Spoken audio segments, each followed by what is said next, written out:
Orang bodoh itu bisa diartikan pemimpin yang suka berbohong, itu bodoh juga. Suka menebarkan janji-janji tapi gak ditepati. Dan pemimpin itu waktu pencalonan kan tebar janji kemana-mana itu. Setelah jadi, entah kemana janjinya itu. Yang kedua, wa kasratas syurat, banyaknya polisi. Banyaknya polisi ini berarti pertanda fitnah besar. Mengapa? Kalau banyak polisi berarti banyak kejahatan. Karena polisi memang dibuat untuk menangkap penjahat. Kedua, kadang banyak polisi itu untuk melindungi pejabat. Pejabat yang tidak baik ya, karena pejabat itu kalau baik rakyat yang melindungi. Kadang-kadang pejabat ini karena gak baik, takut sama rakyatnya, polisi yang melindungi. Padahal mestinya polisi melayani masyarakat, tapi enggak. Entah sekarang zamannya apa enggak. Tadi malam kan viral itu ojol yang dilindas sama polisi itu.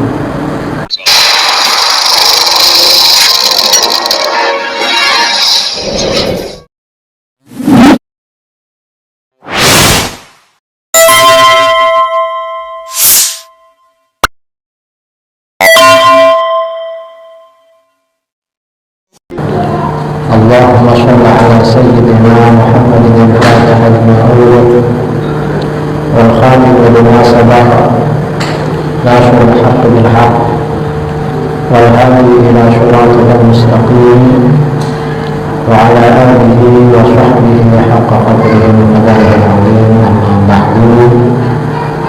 Para alim, para tokoh, para wali yang saya muliakan dan saya hormati, yang sudah biasa bersama saya, biasanya yang koordinasi Abia Ahmad Zamzami sama aku murid, dan para jamaah masyarakat Aceh, atau kalau ada yang dari luar Aceh yang juga hadir, karena kadang-kadang walaupun orang Aceh yang dari luar Aceh datang juga kadang-kadang, kalau nggak disebut takwa, ada jarak yang juga saya hormati. Alhamdulillah, pada malam ini kita berkumpul. Suaranya agak kurang jelas, apa jauh sedikit? Nah coba. Kita pakai ya. Suara. Cek. Oke, itu bisa. Jadi bagus ini ya.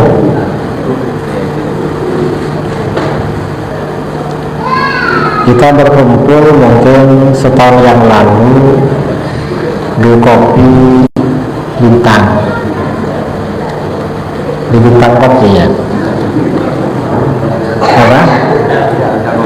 Di Bintang Kopi setahun yang lalu, lebih setahun. Nah, tema pertemuan pada malam ini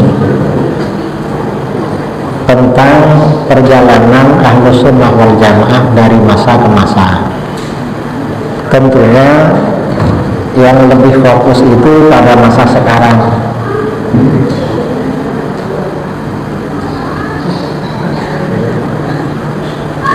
Nah, acaranya Ahlus Sunnah sering begini memang begini.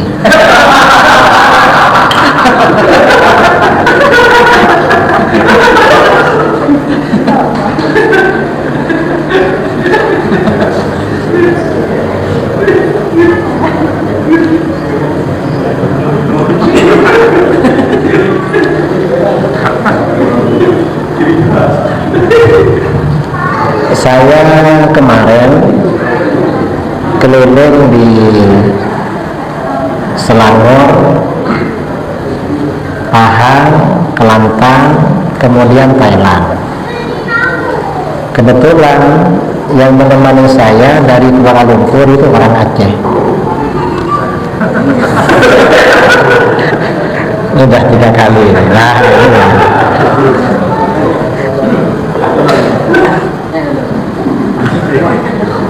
Jadi mungkin karena ini paling bagus, jarang dipakai. Biar gak cepat rusak gitu. Nah, sebelum bulan Ramadan, saya sampai ke Kamboja.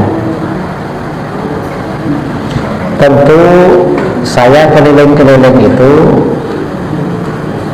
berjumpa dengan masyarakat, para ulama, para abu ya. Kalau di sana disebut baba, kalau di Thailand itu baba, kalau di Kamboja ustadz gitu aja. Nah, dan ini perkembangan Ahlus Sunnah itu tidak jauh beda dengan di Aceh. Artinya Wahabi itu juga berkembang.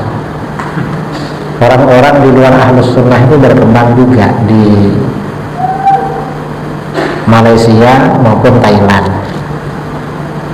Dan yang lebih miris, di Malaysia dan Thailand ini pondok-pondok yang mengajarkan kita seperti dulu itu merosot. Tahun 2015 saya ke Kelantan. Kelantan ini perbatasan dengan Thailand. Ustadz-ustadz di sana cerita pada saya, tahun 80-an, 1980, daya atau pondok yang mengajarkan kitab jumlahnya 114. Sebagian pondok itu santrinya ada yang 1000, ke atas 1000. Tahun 2015 itu tinggal 14. Dari 114 tinggal 14. Dan pondok yang dulu besar punya santri ribuan, sekarang tinggal ratusan. Itu di Malaysia. Kemudian kemarin ke Thailand ternyata sama. Di Thailand itu di Sekam ini daerah Patani. Dulu ada pondok atau daya, ada ma'had, santrinya 1000. Sekarang itu nggak sampai 70. Dan itu khusus ngajar kitab. Nah, sekarang yang menjamur di mana-mana, di Malaysia, di Indonesia, Thailand, entah lagi di Aceh, yang menjamur itu pondok tahfidz, daya atau pondok untuk menghafalkan Al-Quran. Sementara pondok-pondok yang mengajarkan kitab itu merosot. Dan ini bersamaan dengan menyebarnya faham-faham di luar Ahlus Sunnah wal Jamaah. Memang di dalam hadisnya, dalam sebuah hadis riwayat Imam Ahmad, Rasulullah SAW bersabda, "Badiru bil a'mali khisalan sittan." Segera lakukan amal-amal soleh sebelum datangnya 6 perkara.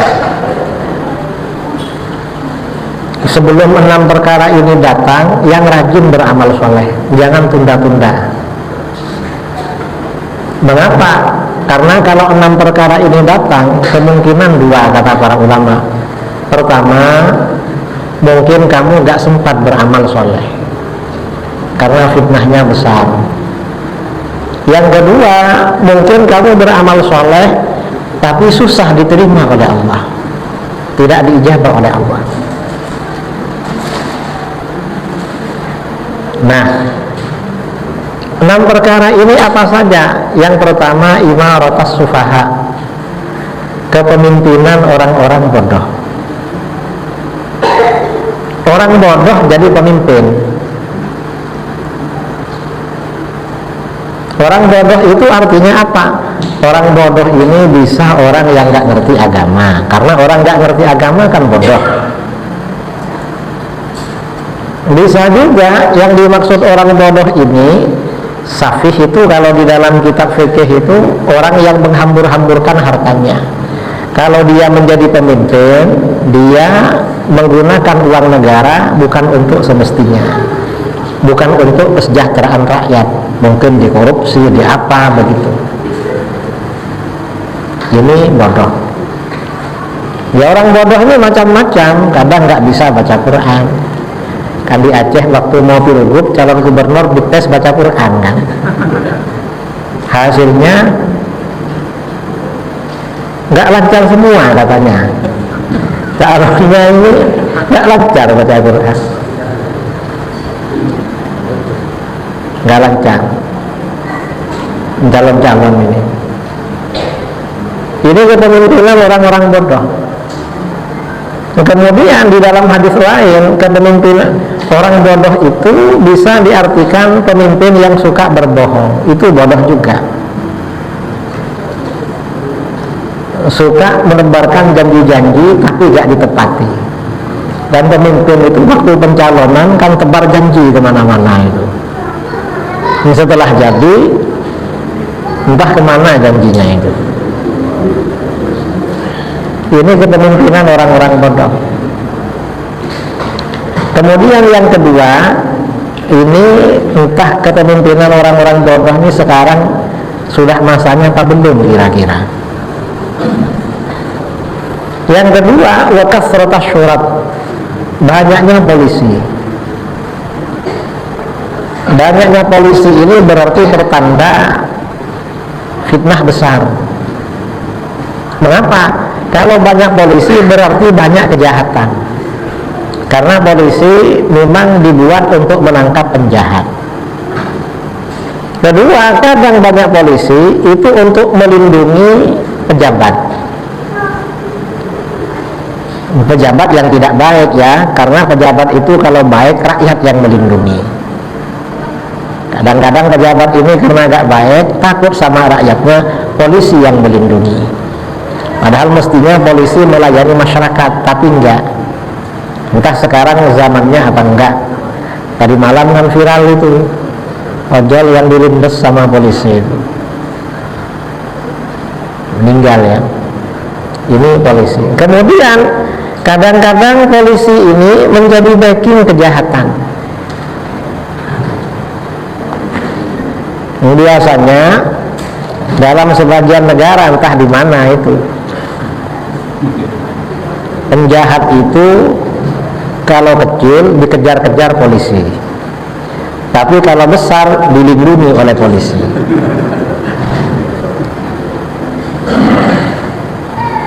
Nah, kalau pemimpin dungu, pemimpin bodoh ini merajalela, lalu banyak polisi, mengapa susah amal soleh diterima? Karena kalau banyak kejahatan berarti banyak barang syubhat yang masuk pada kita. Orang mencuri kambing, mencuri beras, mencuri apa, dijual ke pasar. Walaupun secara syar'i halal, tapi kan syubhat. Dan itu ngaruh sama kerasnya hati, mengurangi pada kekhusyuan dalam ibadah. Kemudian yang ketiga, waqati antar rahim, memutus sanak famili, memutus persaudaraan. Dan ini terjadi. Kalau dulu sebelum tahun 90-an pergi ke rumah saudara jauh itu bermalam dulu di Jawa itu, mungkin sama dengan di Aceh.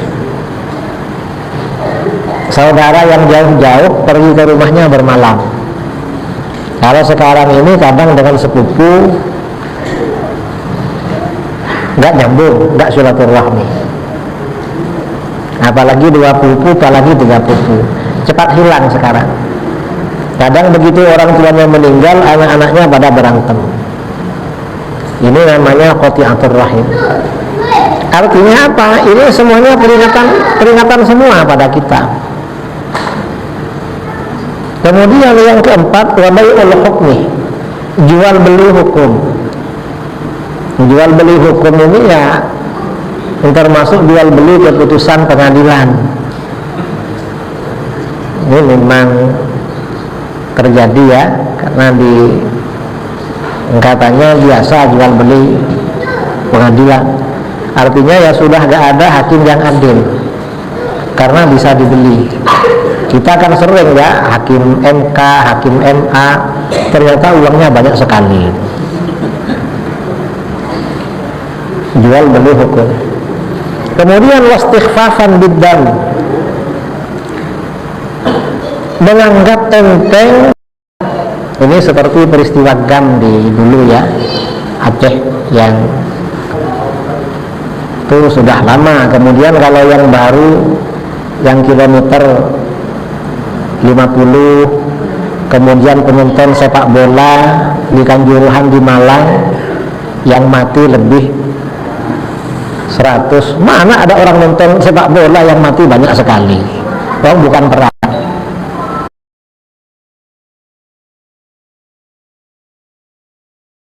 Kemudian yang keenam, ini ada hubungannya dengan fenomena sekarang. Wa nashwan yattakhiduna al-Qur'ana mazamir, dan generasi yang menjadikan Al-Quran sebagai alat-alat musik. Maksudnya bagaimana? Alat musik itu biasanya dipakai kan hanya untuk dinikmati suaranya. Nah, Quran ini hanya untuk dinikmati suaranya aja, gak dihayati maknanya, apalagi diamalkan. Mengapa begitu? Maksudnya apa? Yuqaddimuna ar-rajul laisa biafqahihim wala a'lamihim. Mereka menyuruh seseorang maju menjadi imam bukan karena dia ahli fikih, bukan karena dia orang alim, tapi apa? Ma yuqaddimunahu illa liyughanniyahum. Mereka menyuruh dia menjadi imam karena suaranya aja merdu, padahal gak ngerti fikih. Dan ini apa? Ini sekarang karena pondok-pondok tahfidz, madrasah-madrasah tahfidz ini marak, dan euforia di mana-mana, masjid-masjid sekarang imam itu cari yang hafid, terutama di Batam. Ya, imam-imam ini banyak yang nggak ngerti fikih. Akhirnya apa? Kadang sholatnya makruh. Kok bisa makruh? Misal di kota-kota besar sekarang ya, kalau sholat Jumat antara khotib dengan imam itu beda orang, kan makruh itu. Dan bisa-bisa batal kalau imamnya gak mendengar rukun khutbah. Ini sering. Mengapa? Karena yang pandai khutbah gak merdu suaranya baca Quran, yang suaranya merdu gak pandai khutbah. Nah, akhirnya dibagi-bagi, dan itu makruh, hukumnya makruh. Dan ini dah biasa di mana-mana biasa.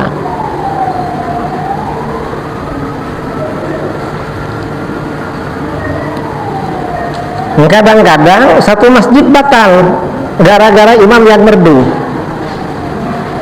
Imamnya nggak ngerti fikih, jamaahnya nggak ngerti. Saya pernah ya, ini di Jawa, sholat maghrib. Jadi di perjalanan pulang maghrib berhenti di masjid. Karena masih ke kamar mandi, wudhu apa, sampai di masjid. Ternyata imam itu bangun dari rakaat kedua, lupa tidak tahiyat awal. Akhirnya jamaahnya baca subhanallah semua. Subhanallah, subhanallah. Karena imamnya terus berdiri, akhirnya subhanallah tambah ramai, lalu imamnya duduk. Akhirnya saya gak jadi bermakmum karena kan batal kan. Selesai sholat, akhirnya saya sholat sama yang kawan saya. Selesai sholat, imamnya ternyata kenal saya, menunggu saya di pintu. Loh, Pak Ustaz, sholat di sini? Iya, katanya. Sampean jadi imam tadi? Iya. Itu satu masjid batal semua. Kenapa Ustaz? Kamu kan lupa tahiyat awal lalu langsung berdiri. Lalu karena di subhanallah kamu duduk, kan batal. Ya gimana waktu demo, katanya. Ya biar cepat selesai, biar damai, tak duduk aja. Makmumnya agak paham, imamnya mungkin setengah paham. Ini fenomena terjadi. Artinya apa?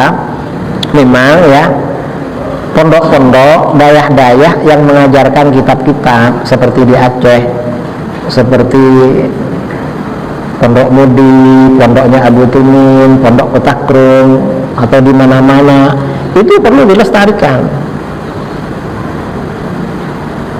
Karena ini yang menjaga keberlangsungan agama. Hafal Quran itu bagus. Siapa bilang hafal Quran nggak bagus? Orang kita ini ingin juga hafal, ingin. Cuma ya karena memang mungkin daya hafal kurang kuat, hanya agak menghafalkan. Dan memang orang Indonesia ini beda dengan orang Arab. Kalau orang Arab itu cerdas-cerdas, hafalannya kuat. Karenanya ulama Arab itu alim-alim hafal Quran. Kalau di Indonesia yang hafal Quran biasanya agak alim, dan yang alim biasanya agak hafal Quran. Dan itu di mana-mana. Makanya ulama-ulama dulu, abu-abu dulu bikin pondok sebatas ngajar kitab, nggak buka tahfidz. Mengapa? Sudah tahu bisa diukur ini. Masyarakat bisa diukur untuk menjaga ya, menjaga umat Islam di negeri kita ini tetap berpedoman dengan faham Ahlus Sunnah wal Jamaah. Dan ini biasanya Wahabi ini daya tariknya karena hafal Quran itu. Mereka buka rumah-rumah tahfidz di mana-mana. Nah, kemudian tantangan lagi ya, ini tantangan global ya, bukan tantangan lokal seperti di Aceh. Tantangan Ahlus Sunnah wal Jamaah secara global sekarang ini adalah dijalankannya Diyanatu Abraham religion, agama Abraham. Dan ini juga berlaku di Indonesia. Isinya dijalankan. Di antaranya pluralisme agama. Semua agama itu harus dianggap sama, padahal gak sama. Dan negara Arab diwajibkan menerima. Kemudian negara-negara Arab diminta untuk mengurangi jumlah masjid.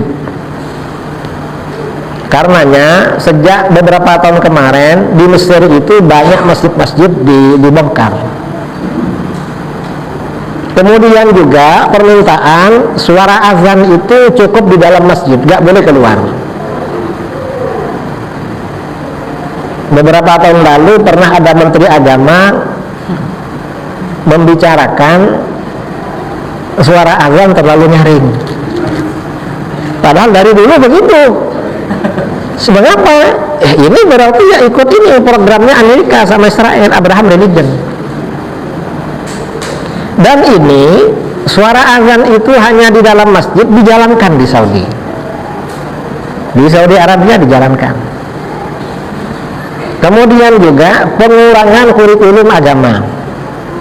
Kita akan dengar kan ya, sudah lama dengar di negeri kita ini, agar di sekolah-sekolah umum pelajaran agama dikurangi atau kalau perlu dihapus. Pernah dengar? Dengar kan? Nah, di negara-negara Arab seperti Yordania itu mengurangi 70% pelajaran agama.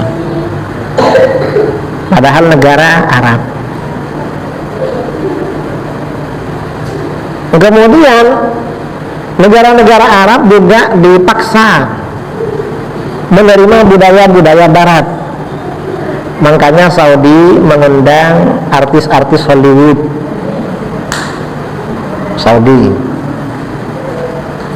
dan mengadakan acara-acara seperti hari raya Halloween, kemudian hari raya ya macam-macam lah yang di luar Islam itu permintaan dari negara barat. Kemudian juga ini info yang terbaru.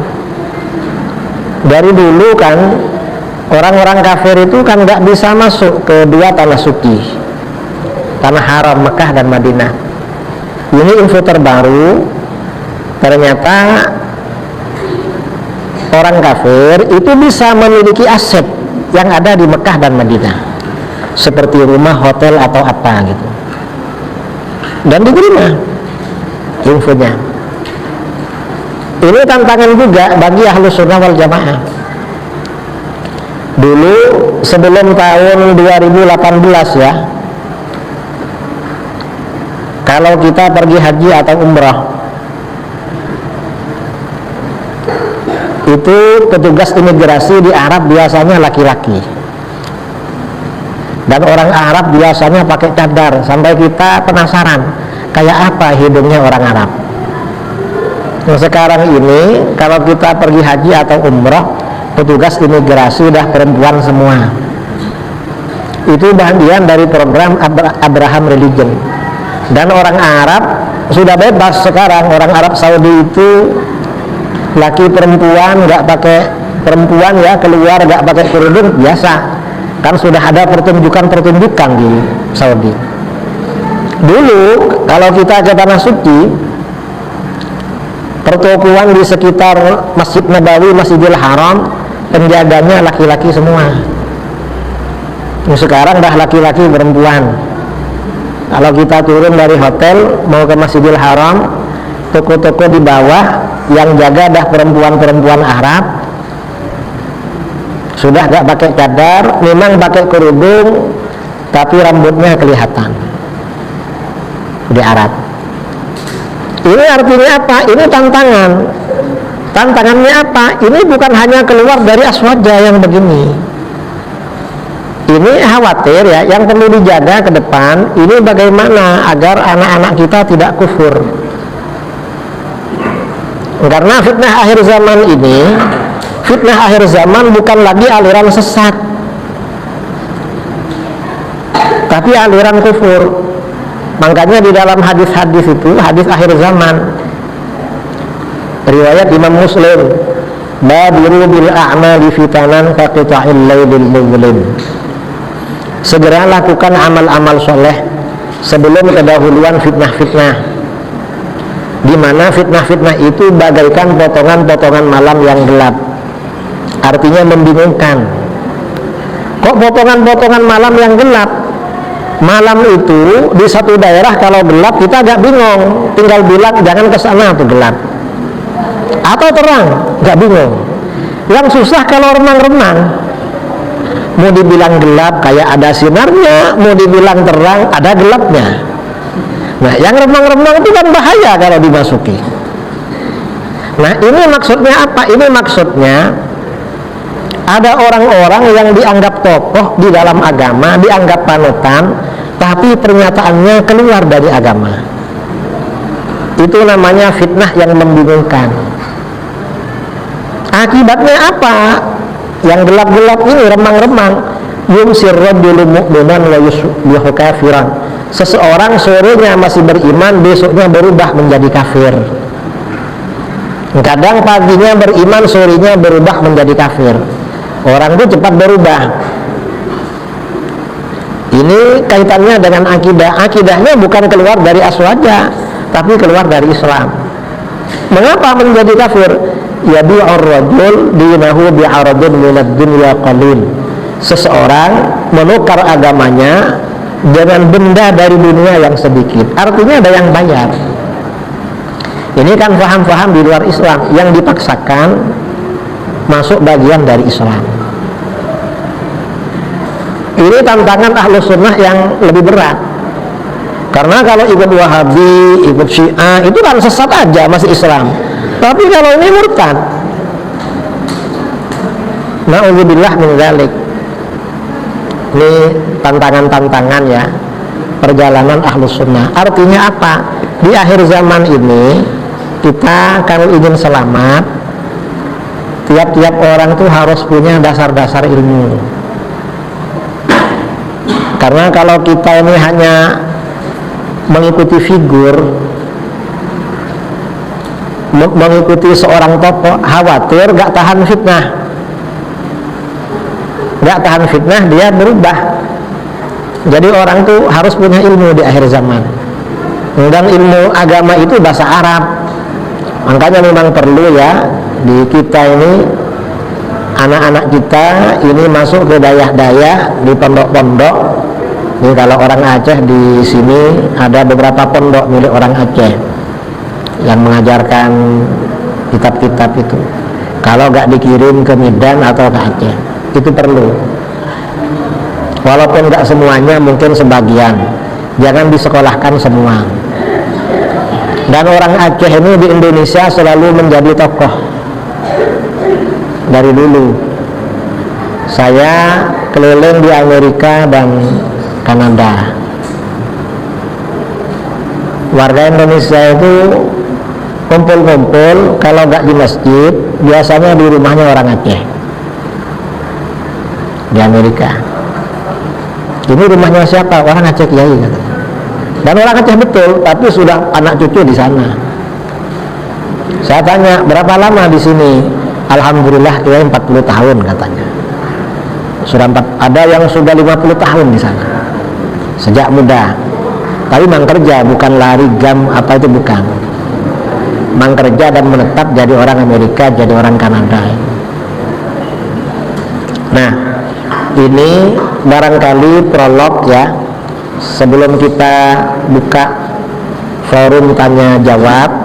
Prolog yang perlu saya sampaikan tentang perjalanan Ahlus Sunnah wal Jamaah dan tantangannya pada masa sekarang. Kita perlu berhati-hati. Dan ke depan ini kita ini mungkin nanti banyak kejutan-kejutan. Artinya apa? Pernyataan-pernyataan dari tokoh-tokoh di mana kita dulu gak menyangka-nyangka ada orang bilang begini, padahal gak benar. Tapi selalu ada kejutan seperti itu dari waktu ke waktu.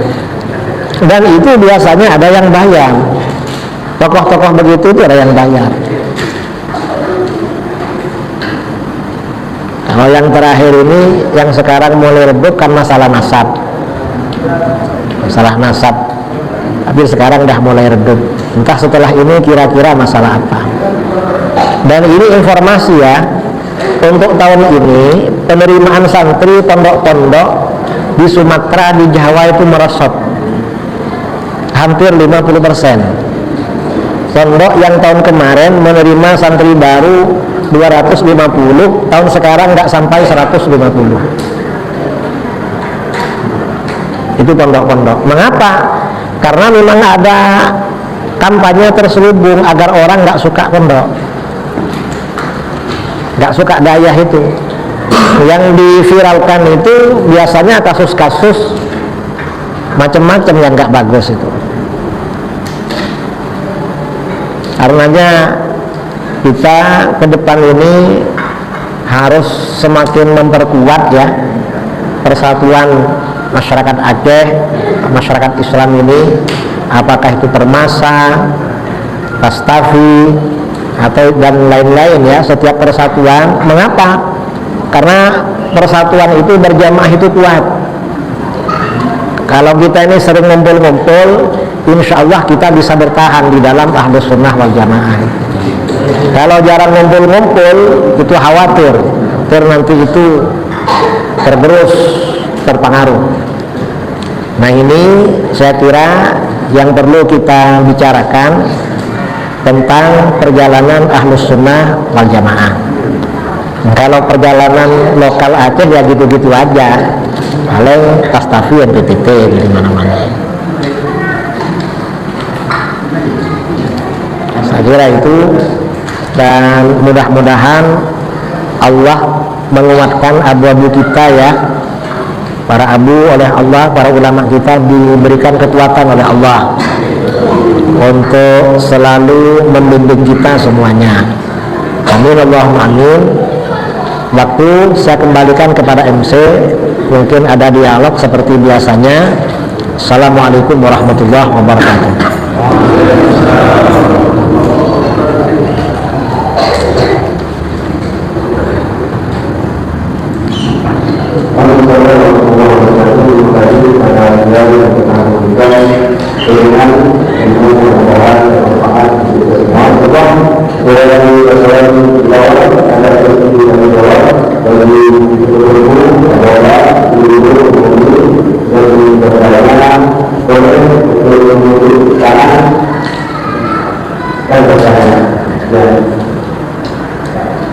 Assalamualaikum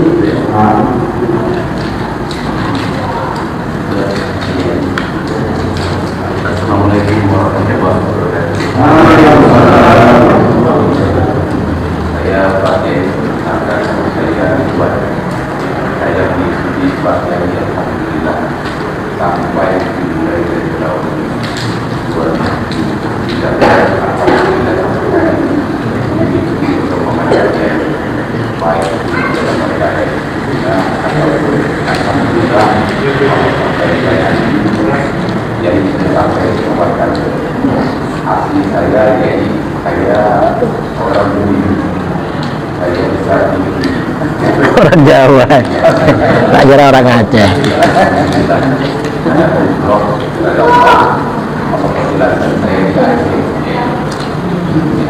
Jadi saya boleh dikatakan waktu tinggal di penyembah ilmu dengan bahasa di Aceh itu mulai-mulai. Jadi saya orang Acehnya blasteran di bawah angin pasti juga. Jadi saya kami hormati mereka juga. Alhamdulillah merupakan kami di sini khususnya di pengajian. Saya berterima kasih banyak sampai hari ini. Yaitu kami berikan lalu mendengarkan barusan saya sampaikan. Alhamdulillahnya sangat keilmuan tersebut dari kitab-kitab lalu itulah saya kami karena masih kurang ilmu. Jadi pada ini di antara kami jadi inilah kesempatan guru kami menekankan ini dan hasilnya ya alhamdulillah dari ini ibu maupun orang-orang dari kita Jawa juga ada yang berkait dengan kure-kure bukan. Jadi menyambung saya yang paling ada awalnya pakai waktunya tidak kuat yang memaksa saya dengan guru saya dengan pada saya mungkin pada satu waktu ini setelah kita memberikan ilmu yang berbeda pada kami dari guru berkaitan ada pertanyaan yang bagaimana kami memilih cara membeli kami yang diberikan dan bermuamalah bermasyarakat untuk ada di ekonomi YouTube kalau saya bapak itu artinya tidak salah mana-mana jadi semua yang kami pertanyakan bagaimana dengan keluarga kami ada yang mengikuti mungkin teknologi sekarang mengkabarnya itu yang pertama mungkin tambahan tujuannya seperti apa kita memandang untuk di pelajaran sunnah pelajaran sinar berjamaah mungkin itu yang lebih kurangnya saya mohon maaf saya berkata terlalu banyak andai kata saya tidak dekat di sini saya mau mengikuti janji apa saya hormat dan saya pada kiai itu alhamdulillah saya sampai di sini dosen ya dalam ini tidak sampai nanti di depan Assalamualaikum warahmatullahi wabarakatuh. Kalau anak-anak kita, anak-anak sekarang ini kan sangat dekat dengan handphone. Bagaimana cara mengendalikan anak kita agar tidak terpengaruh ajaran-ajaran di luar Ahlus Sunnah? Itu tentunya harus diarahkan oleh orang tua, terutama seperti lembaga pendidikan. Anak kita mulai belajar di PPQ, sekolah madrasah diniyah, lalu dayah, ikut kajian-kajian, itu diarahkan pada ustadz-ustadz yang Ahlus Sunnah wal Jamaah. Jangan sampai ke ustadz-ustadz di luar Ahlus Sunnah. Kalau orang tua ini menjaga dan mengarahkan, insya Allah aman. Tapi kalau tidak diarahkan, dibiarkan cari sendiri, ini gak aman. Kadang-kadang orang keluarganya, orang tuanya Ahlus Sunnah, anaknya ikut Wahabi. Mengapa? Karena agak diarahkan. Saya beberapa waktu yang lalu diundang di Sambas, Kalimantan Barat. Ternyata Ustadz ini dan pamannya mantan Wahabi. Sekarang sudah aswaja. Saya tanya sama beliau berdua, kenapa ikut Wahabi? Katanya, kami ini kiai di Kalimantan kan nggak ada pondok. Kami ingin pondok ke Jawa. Kok pondok yang terkenal, yang namanya nyampe pada kami pondok Wahabi. Hanya kami ke sana. Dan itu baru keluar setelah lama jadi Wahabi. Saya tanya, gimana waktu jadi Wahabi? Jadi Wahabi itu susah kiai katanya. Karena saya kalau pulangan dari pondok ke sini paling lama 1 minggu, nggak betah. Mengapa? Karena orang kanan kiri saya musyrik semua katanya. Sholat dengan orang musyrik, ketemu orang musyrik, akhirnya agak betah, kembali ke pondok. Kok orang musyrik semua? Itu kan paham Wahabi. Terus saya tanya, kenapa keluar? Katanya karena bingung berdoa di Masjidil Haram. Waktu haji atau umrah minta petunjuk sampai nangis-nangis. Akhirnya setelah itu berjumpa dengan orang wali di Kasyaf. Akhirnya keluar dari Wahabi. Artinya apa? Seperti orang ini, mengapa jadi Wahabi? Karena gak ada yang mengarahkan. Nah, anak-anak kita ini kalau orang tuanya mengarahkan, kamu kalau mau belajar ke sana, walaupun kamu ingin tahfidz, jangan ke sana tuh Wahabi. Sana ada juga tahfidz yang aswaja. Perlu diarahkan. Kalau diarahkan insya Allah aman. Kalau gak diarahkan ya bahaya. Dan kita ini perlu saling mengarahkan. Kalau ada tetangga kita, anaknya kok sekolahnya, lembaganya agak bagus, diingatkan, kok sekolah sana itu radikal tuh, bahaya, pindah aja ke sana.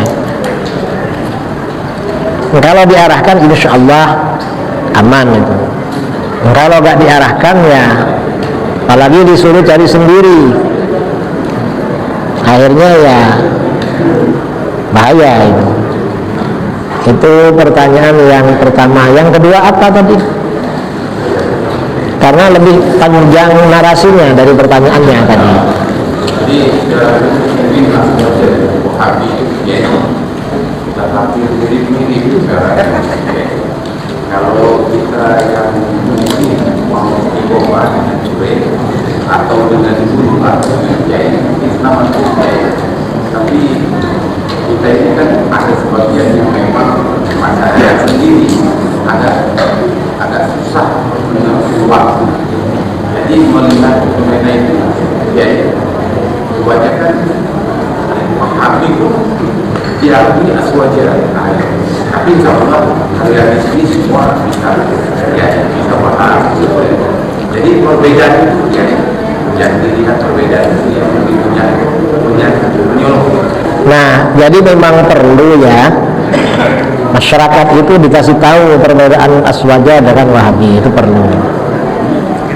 Dan insya Allah guru-guru dah banyak menjelaskan masalah itu, perbedaan Wahabi dengan aswaja. Dan fenomena belakangan dalam beberapa tahun terakhir ya, ini tidak sedikit ustadz-ustadz Wahabi di Indonesia bertaubat menjadi aswaja. Itu ada di Riau, kemudian di Jakarta, di mana. Cuma yang Wahabi yang belum susah bertaubat itu mungkin di Aceh. Yang di Aceh gak mau bertaubat. Entah yang di Batam ini ada yang bertaubat apa enggak. Jadi kalau masalah itu insya Allah para guru sudah bersungguh-sungguh itu. Mungkin ada pertanyaan lagi sambil menikmati hidangan. Kalau sambil tanya jawab nanti habis piring ini.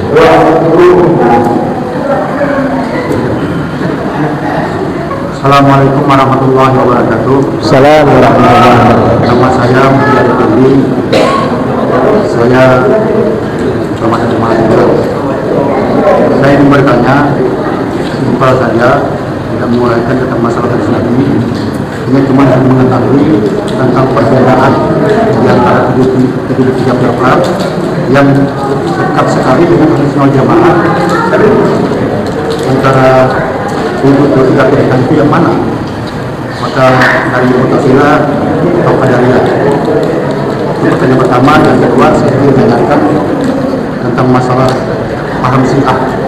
Di antara paham Syiah ini yang 12, adakah di antaranya itu yang tidak sesat pahamnya, yang hampir dekat dengan Ahlussunnah Jamaah? Itu aja yang saya tanyakan. Dibuatnya, mohon maaf. Terima kasih. Assalamualaikum warahmatullahi wabarakatuh. Dari 73 firqah itu, yang dekat dengan Ahlus Sunnah itu yang mana? Kalau dari kalangan Syiah, yang dekat dengan Ahlus Sunnah itu Syiah Zaidiyah. Cuman di Indonesia sepertinya nggak ada. Yang di Indonesia ini Syiah Imamiyah Itsna Asyariyah. Jauh kalau itu. Mengapa Syiah Zaidiyah ini dekat dengan Ahlus Sunnah? Karena mereka masih menerima para sahabat. Cuma sebagian sahabat yang nggak disukai sama Zaidiyah. Kepada khalifah yang 4 menerima masih. Dan Syiah Zaidiyah juga menerima kitab-kitab hadis yang menjadi rujukan Ahlus Sunnah. Kalau Syiah Imamiyah sama sekali nggak menerima sama kitab-kitab kita. Jadi jauh. Kalau di luar Syiah, yang agak dekat ya Wahabi, karena sumber rujukannya sama. Artinya ya kitab-kitab hadis di Ahlus Sunnah mereka juga menjadikan rujukan itu Wahabi. Tapi walaupun dekat ya sesat. Wahabi itu sesat, dan sesatnya kelas berat, bukan kelas ringan. Tauhid rububiyah, tauhid uluhiyah itu bertentangan dengan Al-Quran. Jadi bahaya ini.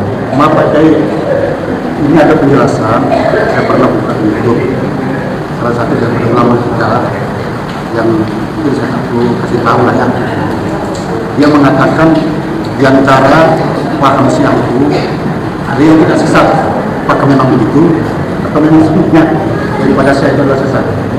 Kalau Syiah yang tidak sesat itu Syiah dalam arti pendukung Sayyidina Ali, dan itu Syiah yang awal-awal dulu.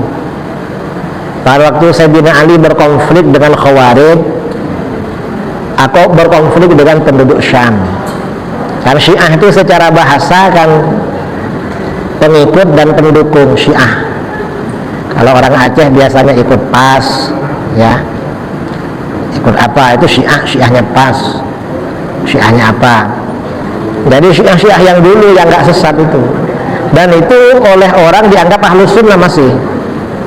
Nah, kalau Syiah yang berkembang sekarang seperti yang cabang dari Iran di Indonesia, itu para ulama sepakat mengatakan sesat. Nggak ada yang bilang nggak sesat itu. Para ulama bilang sesat semua itu.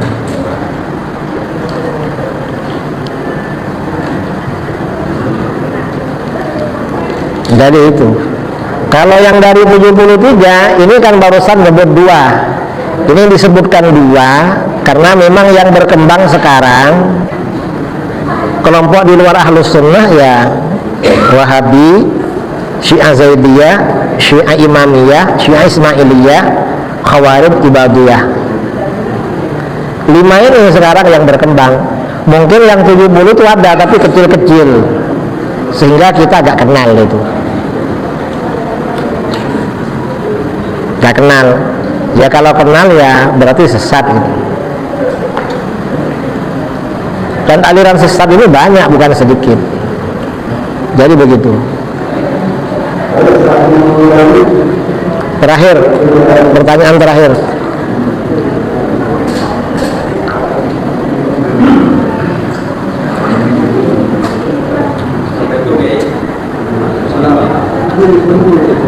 Ada pertanyaan dari saya.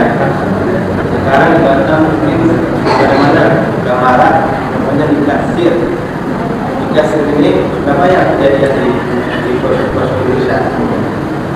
Jadi bagaimana nikah siri yang dikategorikan sah menurut Muhammad fikih? Karena banyak kejadian tanpa wali taktikkan dirinya. Kadang imam masjid ataupun ustaz-ustaz yang ada di pelosok kampung dia menyaksikan kepada ustaz itu bagaimana maka sah. Yang kedua, sama-sama kita ketahui bahwa kalau seorang perempuan melahirkan ada namanya darah istihada, itu diwajibkan mandi janabah. Nah, bagaimana hukumnya orang yang melahirkan sesat, apakah diwajibkan mandi janabah? Itu saja dari saya.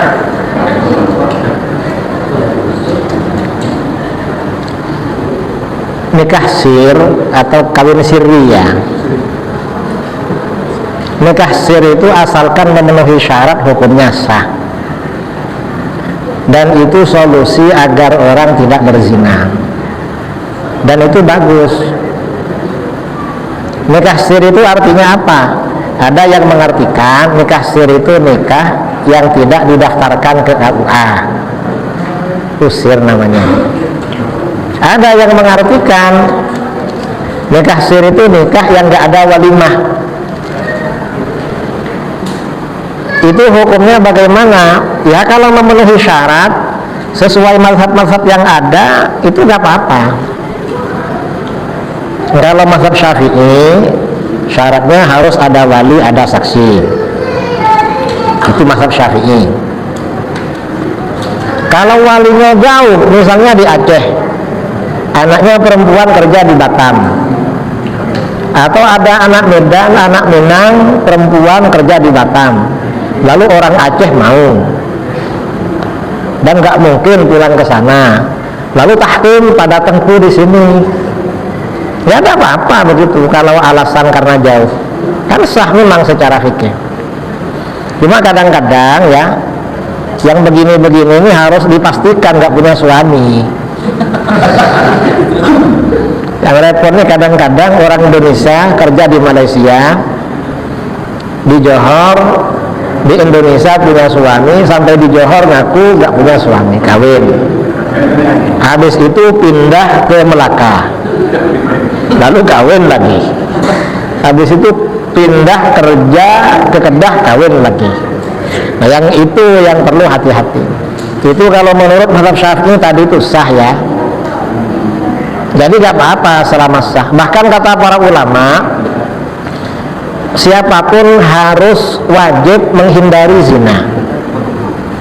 Kalau terpaksa berhubungan dengan perempuan atau dengan laki-laki, maka harus ikut mazhab yang paling ringan. Yang penting gak berzina.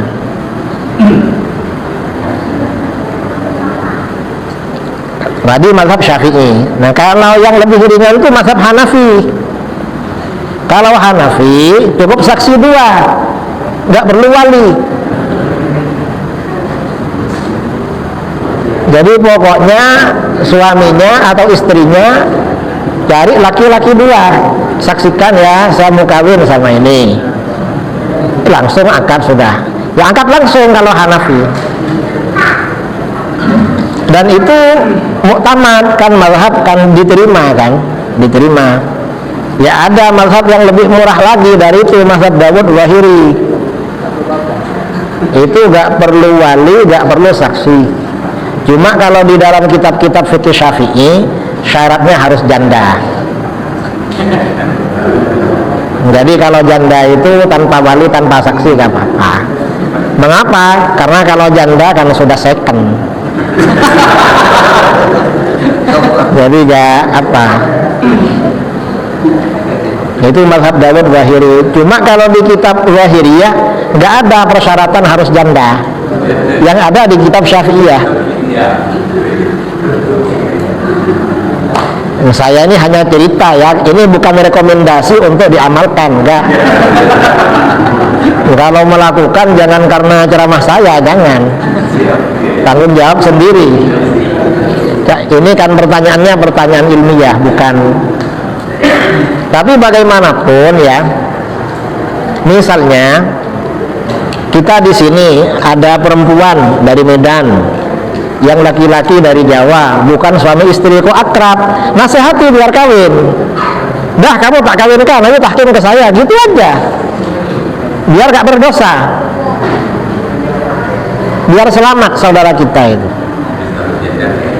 Apa? Itu kalau yang Dawud Zahiri yang janda. Yang Hanafi, yang Syafi'i walaupun gadis, kadang-kadang ya walaupun bukan janda itu lengket kayak perangko, kata orang dulu itu. Anak sekarang. Jadi kalau ada orang dekat-dekat gitu, suruh kawin aja biar selesai. Karena kalau sudah kawin, mau punya anak berapa gak masalah. Kita ini yang lihat gak dosa. Nah, kalau laki perempuan lengket bukan suami istri, kita ini kalau gak ingkar dosa. Makanya ya dinasihati memang. Jadi ini yang pertanyaan pertama. Jadi yang masalah nikah siri tadi itu ya jadi begitu. Ya kalau pemerintah kan melarang nikah siri, melarang. Malah kalau dilaporkan oleh walinya bisa ditangkap yang menikahkan. Makanya kamu kalau diminta menikahkan janji, jangan bilang-bilang kalau saya yang ngawinkan gitu. Nah, yang kedua apa tadi?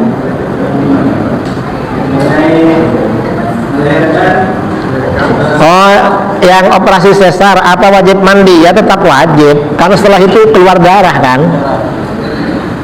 Karena begitu anak itu diangkat, darah kotor tuh keluar terus, darah nifas itu. Dan sama-sama hampir 2 bulan begitu lamanya. Itu kan darah kotor, makanya gak boleh sholat kan. Jadi tetap wajib mandi. Artinya bukan mandi tiap hari, karena orang punya anak tiap hari kan mandi kan, biar sehat itu.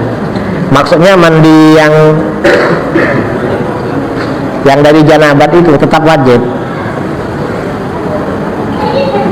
Dikiranya kalau sesar itu gak ada nifasnya, sama saja dengan biasa. Uang itu cuma melalui jalan lain. Tapi kalau pendarahannya sama. Saya kira itu ya, karena ini sudah ada lagi terakhir.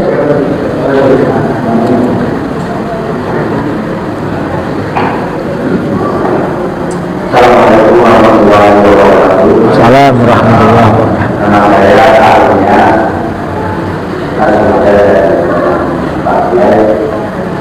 Dari awal saya ikuti gerakan bersama hikmah yang kena di hati saya itu adalah tahfiz, tahfiz. Ya, sekolah tahfiz, hafiz Quran. Jadi macam ada apa namanya? Ada tahfiznya. Ya, jadi hafiz Quran yang bagus. Tapi, nah, tahfiznya itu tidak ada. Karena belum ada penanggungannya. Karena anak saya itu habis bersama dan sekarang lagi masuk di Abu di sana ruang motivasi. Yang kedua, saya katakan dia bukan betul yang akan yang berlaku berbeda buat berlaku berlaku. Apa itu yang saya katakan bertentangan dengan Alhamdulillah berjamaah. Nah, itu yang bikin saya lakukan tentu bisa dijelaskan juga. Pertugas yang saya kemarin dengan dalam juga sebelumnya singgung adalah satu Quran memang bagus, tapi ada yang bisa dijelaskan itu. Tapi itu apa? Apakah bagus atau mana? Terlalu Orang hafal Quran ya. Orang hafiz Quran itu bagus, tapi jangan merasa cukup hanya dengan hafal Quran. harus ditambah dengan bisa baca kitab, belajar fikih, belajar akidah, biar dia tidak hanya mengajar Al-Quran tapi juga mengajar ilmu agama. Kalau hafidz Quran ini kosong dari ilmu, itu yang bahaya. Makanya harus ikut program alim.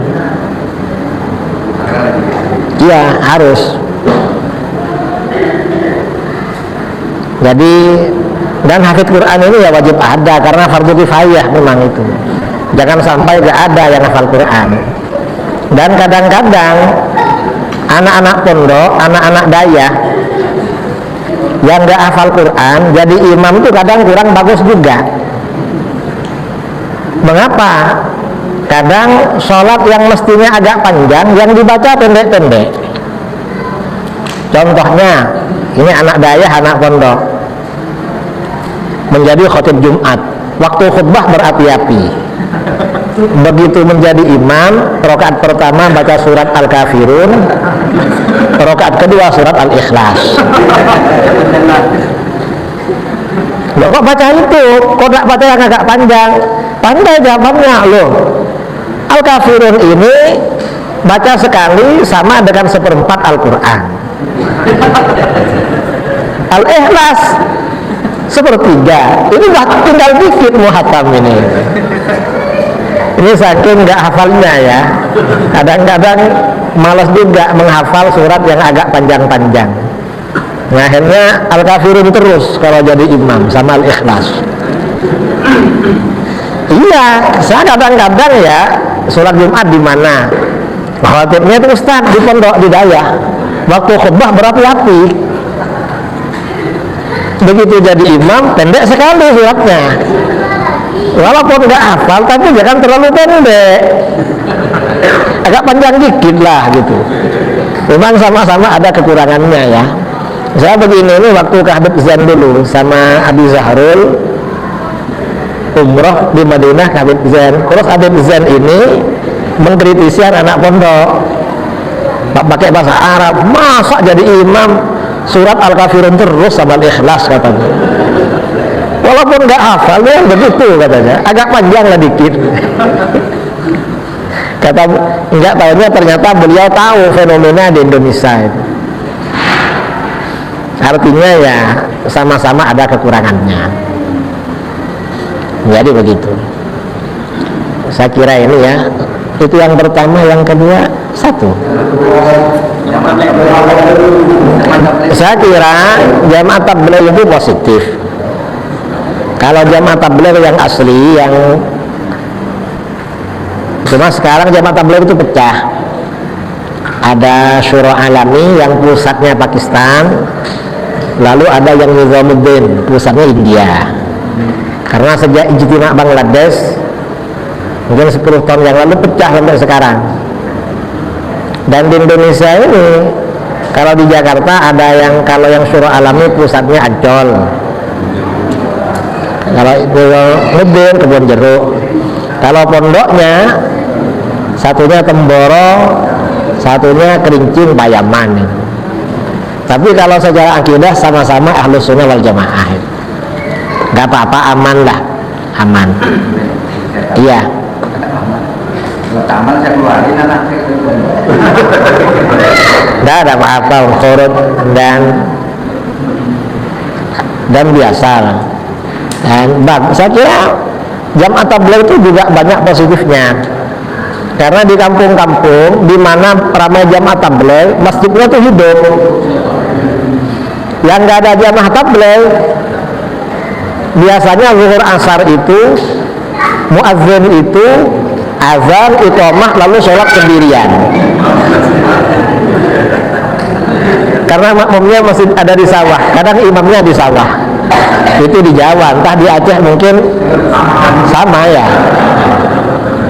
kurang lebih sama lah. Tapi kalau banyak jamaah tabligh itu 5 waktu itu biasanya hidup. Iya. Dan saya di Jawa mengawasi Wahabi itu pakai jamaah tabligh.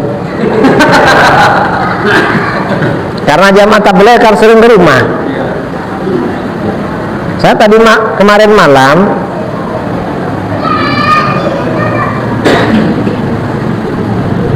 Kemarin malam Kamis itu jamaah tabligh ngaji di rumah, sebulan sekali ngaji. Tapi yang bukan jamaah biasanya ngaji juga. Dan mereka semangat biasanya kalau ngaji. Jadi saya suruh, di mana masjid yang banyak Wahabinya? Sana Kiai, kamu ngumpul di sana, nanti saya ceramah di sana. Karena mereka tahu mana masjid-masjid yang dikuasai Wahabi, tahu seluruh daerah itu. Karena mereka suka keliling memang. Jadi kalau kita ini ambil manfaatnya. Nah, kalau yang asuh aja disuruh itu nggak mau, disuruh keliling ke masjid-masjid, ya nggak mau. Karena mereka kan memang kerjaannya dan senang. Saya kira jamaah tabligh ini memang termasuk cara Allah yang menjaga agamanya. Kalau dulu menjelang kemerdekaan ya, karena Wahabi ini muncul, akhirnya di Indonesia ini muncul Nahdlatul Ulama, lalu di Padang Perpi ya, kemudian di Medan Al-Wasliyah, kemudian di Aceh ulama-ulama dayah itu. Ini kan ini menjaga Ahlus Sunnah. Belakangan karena ini sudah macam agak loyo, terpengaruh liberal-liberal dikit, agak banyak, muncul jamaah tabligh gitu. Dan mungkin nanti kalau jamaah tabligh loyo muncul lagi yang lain, entah jamaah apa namanya. Memang cara Allah menjaga agamanya memang melalui orang-orang gitu. Ya kayak di Aceh lah, ada Tastafi, ada apa gitu. Saya kira ini ya, ada lagi. Ada yang upaya perbedaan, upaya hukum, masjid untuk Apa? orang yang berhubungan tentang upaya Islam Pengumuman orang yang meninggal di masjid-masjid itu tidak apa-apa. Dan memang yang ada pengerasnya cuma di masjid memang. Tapi untuk non-muslim, Oh, non-muslim. Kalau non-muslim ya nggak boleh itu. Kalau non-muslim nggak boleh. Ini hanya untuk muslim. Suruh bayar kalau non-muslim. Sewa kan, sewa listrik, sewa apa? Yang mahal bayarnya. Tapi nggak boleh. Karena apa? Karena ini urusan mereka kan, urusan mereka bukan urusan kita.